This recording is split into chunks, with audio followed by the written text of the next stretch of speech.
What is up, everybody? Welcome into the Shout Buffalo Football Podcast. It is a special mega preview episode of the podcast. We are bringing on our good buddy, Nick Farabough from PennLive.com to preview this game in a style that we rarely do, Ryan. We usually do a joint pod at the beginning of the week. It's usually me with another reporter. But I thought, let's just do this big. Let's do it in style. Nick, how are you, man? I'm doing well, guys. Thanks for having me on. Ryan Talbot, how are you? Hey, doing well here. A lot of snow falling, but surviving after a few shoveling, trips outside today. How bad is it shoveling, or how bad is it snowing over there? About 10 inches here so far. And Nick, we're expecting some snow in Pittsburgh this weekend, correct? Yeah, it's not going to be Buffalo bad, but there's been some pretty consistent dustings down here. 10 inches. I don't even know if we've had 2 inches fall over the last 24 hours, but it's been enough to at least stick. So Steelers practiced in the snow today, so they're expecting it at least. All right, cool. You can find all of Nick's musings on the Steelers over on the Steelers Blitz podcast. You can find them on the YouTube channel over there. Just search Steelers Penn Live. Comes up over there. A great view from the other side to take a deep dive on the Steelers. And we're going to take you into a deep dive into this matchup today. A lot of moving parts from an injury perspective. We'll give our keys to the game as well. And then all three of us will make predictions before we get out of here. Okay, let's start with this injury situation for the Bills. I think the biggest headline this week has been the status of Deion Dawkins and Spencer Brown. Both of them have not practiced all week. Sean McDermott ruled both of them out earlier today. Ryan, let's start with you. How big of a concern is this? I want to get into how the Steelers might try to attack what is now a weakness. How big of a concern is this for you with Dawkins and Brown out on the heels of what we saw 10 days ago against the Houston Texans? Yeah, this is massive because we've seen one of them out before over the last few years, and Ryan Vandermark come in and hold his own and do a really good job there. But missing both of your bookends on the offensive line is going to be a major loss for this Bills team. And the big question mark is going to be on the other side in terms of who's going to take the other offensive tackle role. Chase Lunt, a rookie. Can they get Tylen Grable back? I know they opened his practice window this week. Either way, that's a significant downgrade over what you've had in Deion Dawkins and Spencer Brown. Obviously, I think the Bills are going into this game plan thinking they're going to have to go with an extra offensive lineman. They're going to have to do a lot of chipping at times, learn from that Texans game, essentially, in terms of what they didn't do. But it's a huge loss, Matt, when both of your offensive tackles are out. It is. And I want to throw one more idea out there. Sean talked about some of these younger tackles. You mentioned Grable and Chase Lunt. One guy that could be in the mix is Alec Anderson, who has played all 5 spots on the offensive line. And if you're worried about putting one of these young players, one start for Grable, no snaps to this point in Chase Lunt's career against TJ Watt, Alex Highsmith and company in this game, I think that maybe you go Alec Anderson if you feel comfortable with him out in that spot. And there's one other idea I have. How much do you feel like, Nick, the Steelers are licking their chops at this potential matchup? So we've talked to the team, and they're not, because they've been in this position before, and they have been zeroed before. Why? Quick passing struggles. The Steelers struggle against really, really good teams that get the ball out quick. If you watch the LA game, Justin Herbert got the ball out in like 2.27 seconds in that game. And they still got 5 sacks and pressured him on 50% of the dropbacks. But the Steelers have struggled against this quick passing game that teams get going against them. And so there's some trepidation, I think, in the Steelers locker room. Like, hey, just because there's 2 backup tackles, this is not guaranteed. The Steelers got completely diced up by the Cincinnati Bengals, who were struggling on the offensive line when they went to Cincinnati. Joe Flacco at that point got the ball out at 2.27 seconds. So teams have just quick gamed the Steelers. The similar thing happened this past week in Chicago. You looked at Caleb Williams. He got the ball out quicker than he has all season. Ozzie Trapilo was starting for them. They didn't have Theo Bennett. So they did that. The Steelers, though, can be a fearsome pass rush, but they won't have Derek Harmon this week. I think that'll be something that's going to hurt them a little bit from the interior side. But I think they're going to play a lot of 3 outside linebackers too. Now that Alex Highsmith is back, that allows them to move Nick Herbig over the middle of the offensive line. It allows Highsmith to kind of one up on the left tackle, and then they'll use T.J. Watt's attention that he gets. They'll send some different pressures. They've started mixing in sim pressures. They're sending guys like Brandon Eccles from the slot, Ramsey from free safety. They're sending guys from depth now. They're doing a lot of different kind of weird stuff with their blitz fronts. Last week, Ben Johnson kind of sniffed it out, but it's going to be interesting to see because just because the Steelers have faced backup tackles before, we've seen them get quick game to death. And I would imagine that's something that the Bills are going to try and do this week just because it's worked against them. One person that will really help in that department would be Dalton Kincaid if he can get back from injury. We'll get to that in a moment. Before we get there, though, Ryan, one thing that I think stood out to me listening to Josh Allen talk earlier this week was, you come off of a game where you get dominated by the Houston Texans, you get beat up, nothing is working in the passing game, your offensive coordinator is under fire. He said what you do in that spot is you go back to training camp and you bring up all the tape from that period and figure out, all right, what were we doing well structurally? What maybe have we got away from? And maybe lean into that a little bit more. And I followed up today with Connor McGovern about that. And he said, it's crazy. Some of the stuff that we were really looking at this week, and you didn't want to get into scheme specific stuff to give away strategy, but he said, the weather's nice outside. And you're like, wow, it has been a while since we've run this stuff. One of the things that I think the Bills have gone away from completely this year is the jumbo personnel package, which the Steelers will definitely get into on their offensive side of the ball.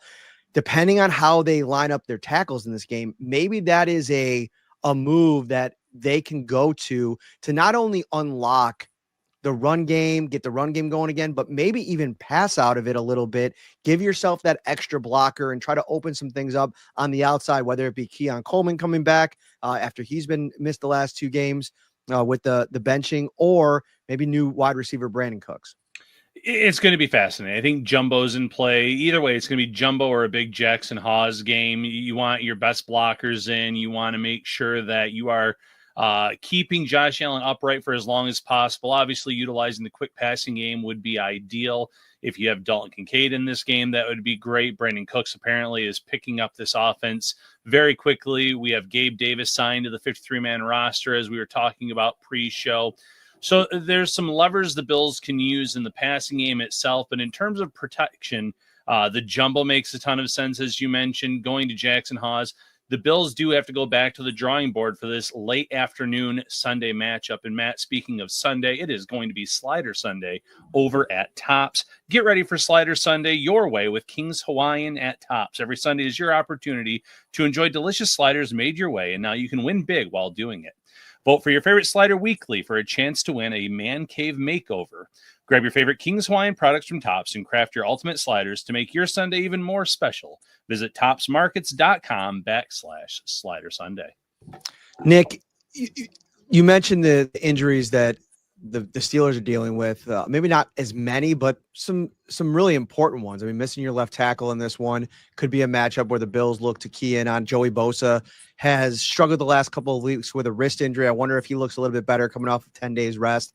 And then on the other side, not having Harmon. Like, the Bills haven't been able to run the ball very well in recent weeks. And I feel like this could be a James Cook game if they can get him going. How big of a loss is Harmon in that department, trying to maybe limit James Cook's impact in this game? Huge loss. I mean, the first 2 weeks of the season when the Steelers didn't have Derek Harmon due to an MCL sprain, the Jets and Breece Hall totally diced them up, and then Kenneth Walker and the Seahawks did the same the next week. Then all of a sudden, the run defense got way better, and Derek Harmon was a huge factor in that, and he was a big part in allowing them to play last week against a really good Bears rushing offense too, where they slowed down Kyle Monangai and DeAndre Swift. So that's a big loss. Y.A. Black's probably going to start in that spot. Not only are the Steelers down Derek Harmon, they're also down their backup 5-tech, Daniel Ekuwale, who was out for the season with a torn ACL. So they're a little thin on the defensive lines. Cam Hayward, Keanu Benton, and then Y.A. Black, who was their 5th-round draft pick this past year. He's played well. He's primarily a run stopper. He's a big, massive guy. He's a bit of a dancing bear. He can move really well. Not going to give you much in the pass rush department, but he can probably stick in there. The real question is going to be his level of conditioning. And then outside of him, there's guys like Azazio Tomowo, Broderick Martin Rhodes, Logan Lee. It's a bunch of unproven guys. Azazio Tomowo is more of like a 3-tech penetrating pass rusher type. Logan Lee's more of a backup nose. And then Broderick Martin, they signed him from the Chiefs practice squad. Really don't know much about him. So I think we're going to find out a lot about that part of the Steelers defense. But I do think, as I kind of said earlier, they've been experimenting with 3 inside linebackers, 3 outside linebackers. So my guess is what they might even do is bring on Malik Harrison, who is a primary run-stopping inside linebacker, and play him, Peyton Wilson, and Patrick Queen all at the same time a little bit. They've done that at times because teams haven't really threatened them yet. Now, last week, what ended up happening was they had to take Harrison off the field because Colston Loveland and Cole Kmet were issues. So if Kincaid plays in this game, I think that might be an issue for the Steelers because matching him up against Malik Harrison, that's no bueno for the Steelers. So that's, I think, going to be a big part of that. And then on the left tackle side, I mean, Andres Pete has played, I think, a total of like 8 snaps all year, and it was at left guard. So we'll see how that goes. Broderick Jones has been okay this year. He hasn't been that great. But losing him, I think, loses the stability. This is going to be, I think, only the second game all year the Steelers will not be having all 5 of their offensive linemen starting. So it'll be different for sure. But we'll see what Andres Pete does. He hasn't even played left tackle much in kind of practice. It was just kind of this week. He'd been mostly the backup left guard, and now they're going to switch him out to left tackle instead of playing Calvin Anderson, who's the swing tackle. Ryan, I think that this is under the radar. A really important part to this game is how do the Bills impact Aaron Rodgers? In historically, the last couple of times they've played against him, they've made it really hard on him, generating pressure early in the play. And I think, like, to me, this is a Greg Rousseau, AJ Epinesa kind of game where if they can find a way to have an impact and take advantage of some of these matchups on the outside. And, Nick, after Ryan checks in, you could talk about some of the other players on this offensive line for the Steelers and what they offer in terms of defending against this 4-man rush that, honestly, to be honest with you, is probably at the all-time worst of the season. Like if you go back to when Michael Hoyt went out, this was the strength of this team in a lot of ways, especially on the defensive side of the ball. Last couple of weeks, it's been a challenge to get at quarterbacks. Do you think this could be a week where Rousseau and Epinesa get going, Ryan?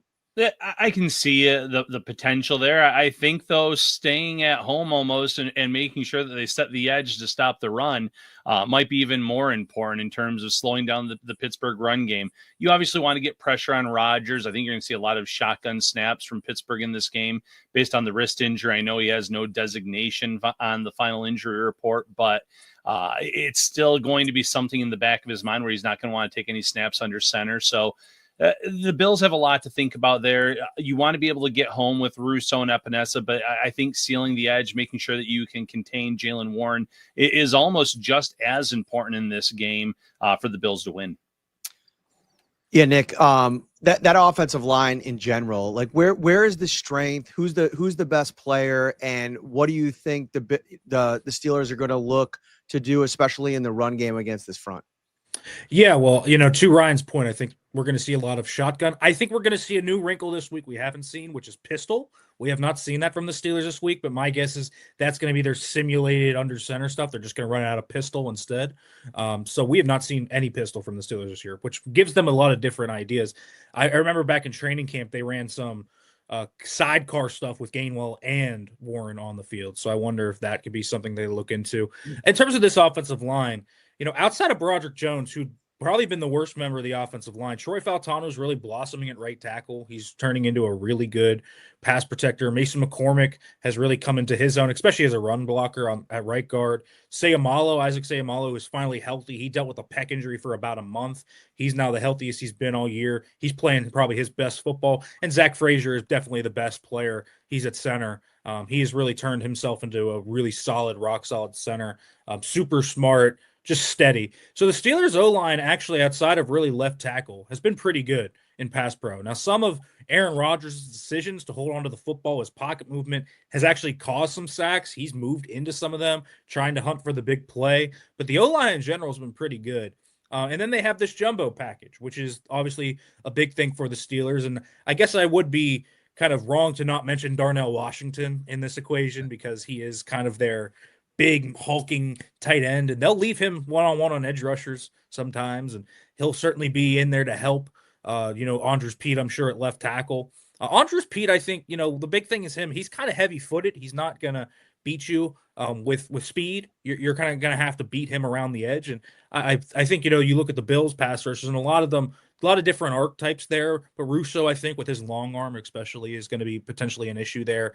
But you look at Washington, he's going to step in there, and then Spencer Anderson's going to come and be the sixth offensive lineman in those jumbo packages. And what the Steelers do a lot in the run game is they do the pitch plays. They do pitch wide zone, pitch mid zone.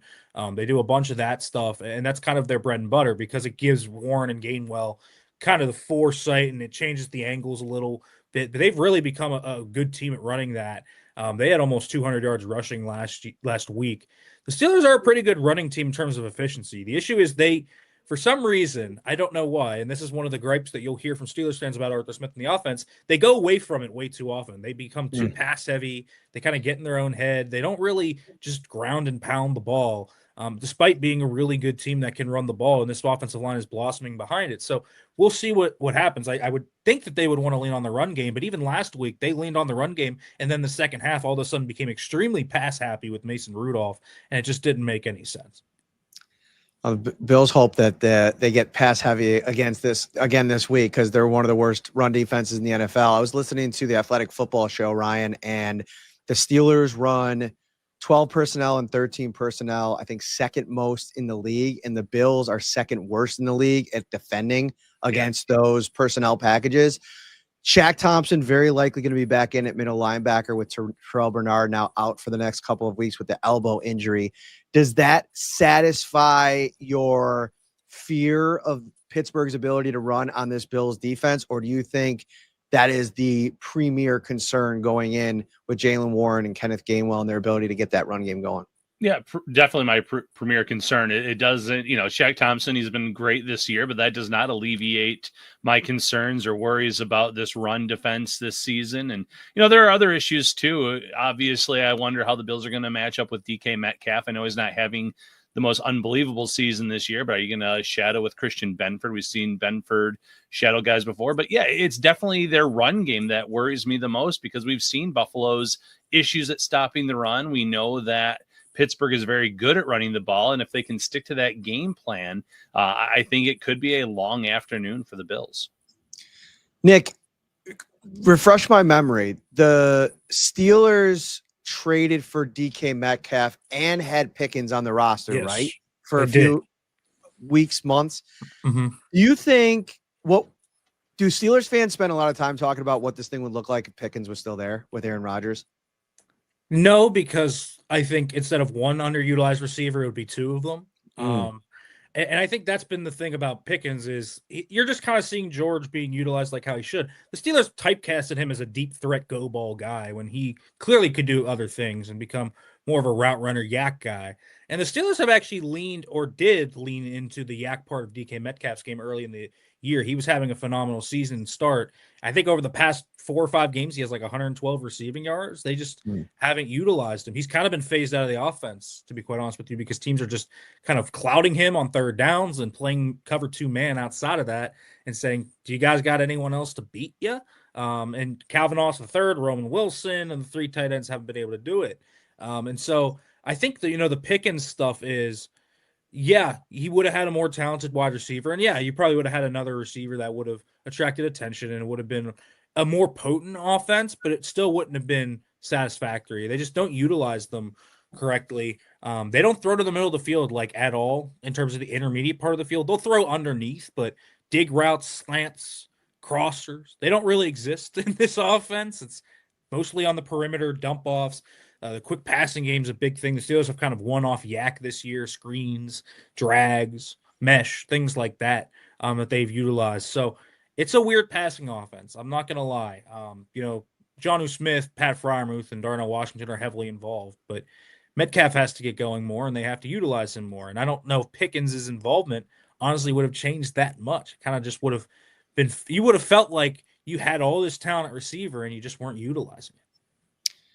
Yeah, that's it feels like two frustrated fan bases when it comes to the wide receiver position. And if you don't want to be frustrated this holiday season, go to Amtrak.com and let them take care of all of your holiday travel. You don't want to get to the airport and wait for 2 hours, you know, go to, baggage claim and, wait for your bags when you get there. Go to Amtrak.com and let them take care of you this holiday season. No middle seats, a generous luggage policy. You arrive in comfort with free Wi-Fi. Small groups get discounts up to 60% off, and kids always ride 50% off. Give the gift of Amtrak travel too. Gift cards always fit this time of year. Amtrak.com for more details. All right, let's head it around the horn here. We'll go Ryan, Nick, and then myself. One big key to the game for the team that you cover to win. So Bills, Steelers, Bills. Yeah. So it's what we've already been talking about. It's limiting the run. If the Bills can limit Pittsburgh's run game, it's going to bode well for them on Sunday afternoon. If they continue to struggle in that area, I can see Pittsburgh pulling away with this one and putting the Bills in a really tough spot in terms of the playoff standings. Yeah, so mine's going to be kind of twofold. Obviously, the Steelers need to slow down James Cook. They can't let him take over. But really, the crux of this defensive issue has been, even when they've slowed down the run, quarterbacks have been able to dice them up. Jordan Love did it. Caleb Williams did it. Joe Flacco did it.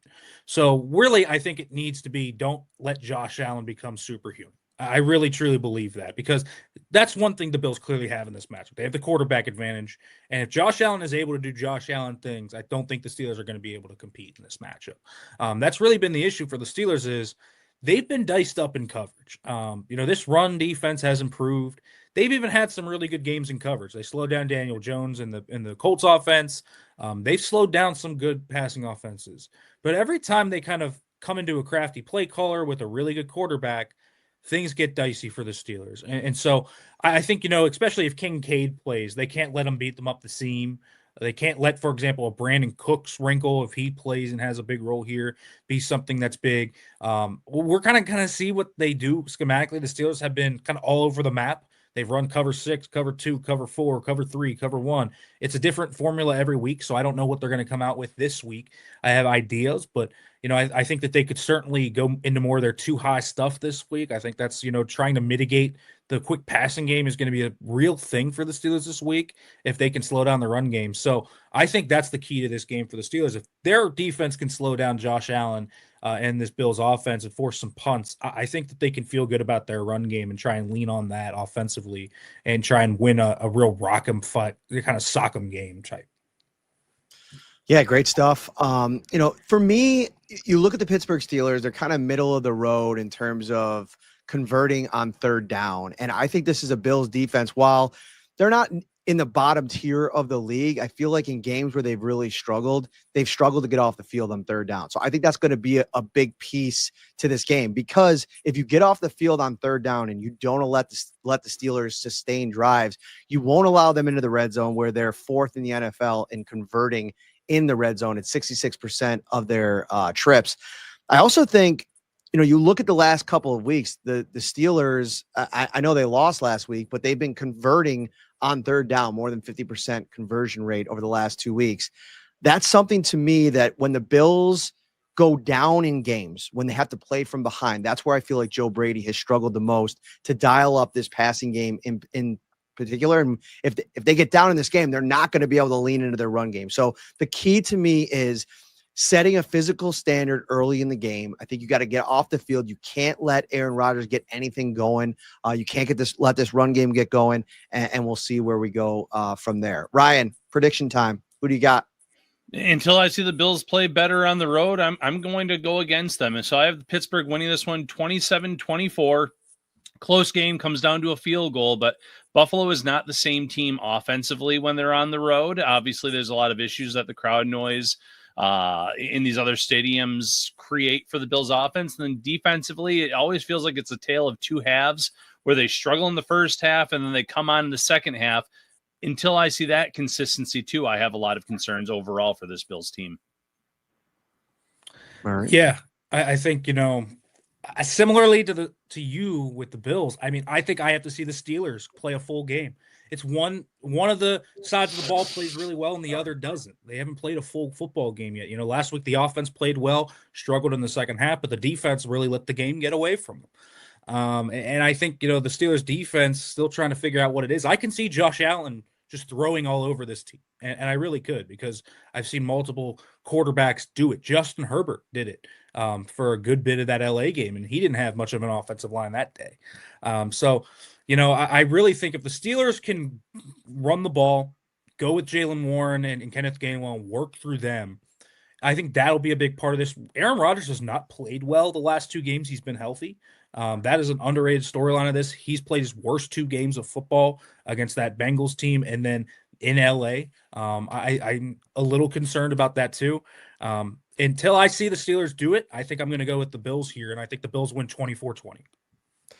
All right. So I am going to be the only one that picks the team that I cover, because I'm going to go with the Bills for a couple of reasons. I think I'm going to start with Sean McDermott is elite in one area, and that is preparing a game plan on both sides of the ball coming off of any kind of extended rest. He's undefeated coming out of the bye. This mini bye also comes at a time where the Bills had one of their worst performances of the season. If we go by, the course of action over the course of the year, it's been a roller coaster, right? You lose to Atlanta and then you come back. You lose what was the other? You lose to Miami and then you come back and you win the next week. And this Houston game is it was about as bad as it gets on both sides of the ball for the Bills. At times, they obviously made adjustments on the defensive side of the ball after halftime. The other piece of this too is I'm a big believer on the style of football, or what kind of football we're watching late in the season. It's different, right? And December football, I think this game is going to be played on the last day of November, so maybe this doesn't hold up. The Bills are a different team. When their backs are against the wall, they are being counted out nationally. They're being counted out a lot locally. I mean, I've never felt like the fan base has been lower on the team's potential run to not only a division title, but a playoff spot even. So I think they go on the road. They figure out a way. They have a great track record against Aaron Rodgers the last couple of years, and I think it's going to be a really close game. 24-21, the Bills win. All right, Nick, let everybody know where they can find your work this week if they're catching you for the first time as they kind of get dialed up for this game on Sunday. It was funny you were describing the McDermott stuff, because it sounds like Tomlin and the Steelers too. But either way, you can find me on Twitter at Farabough FB. Make sure to read the stuff at PennLive.com/Steelers. And as Matt said earlier in the show, the Steelers Blitz on Penn Live has all those Steelers YouTube coverage. Sweet. Ryan, final word. Yeah, final word. Bills Mafia will be with you on Sunday night after the game to talk about whatever the outcome may be, and give you a look at where the Bills stand in the playoff seeding after that matchup. All right, everybody, enjoy your weekend. We'll see you.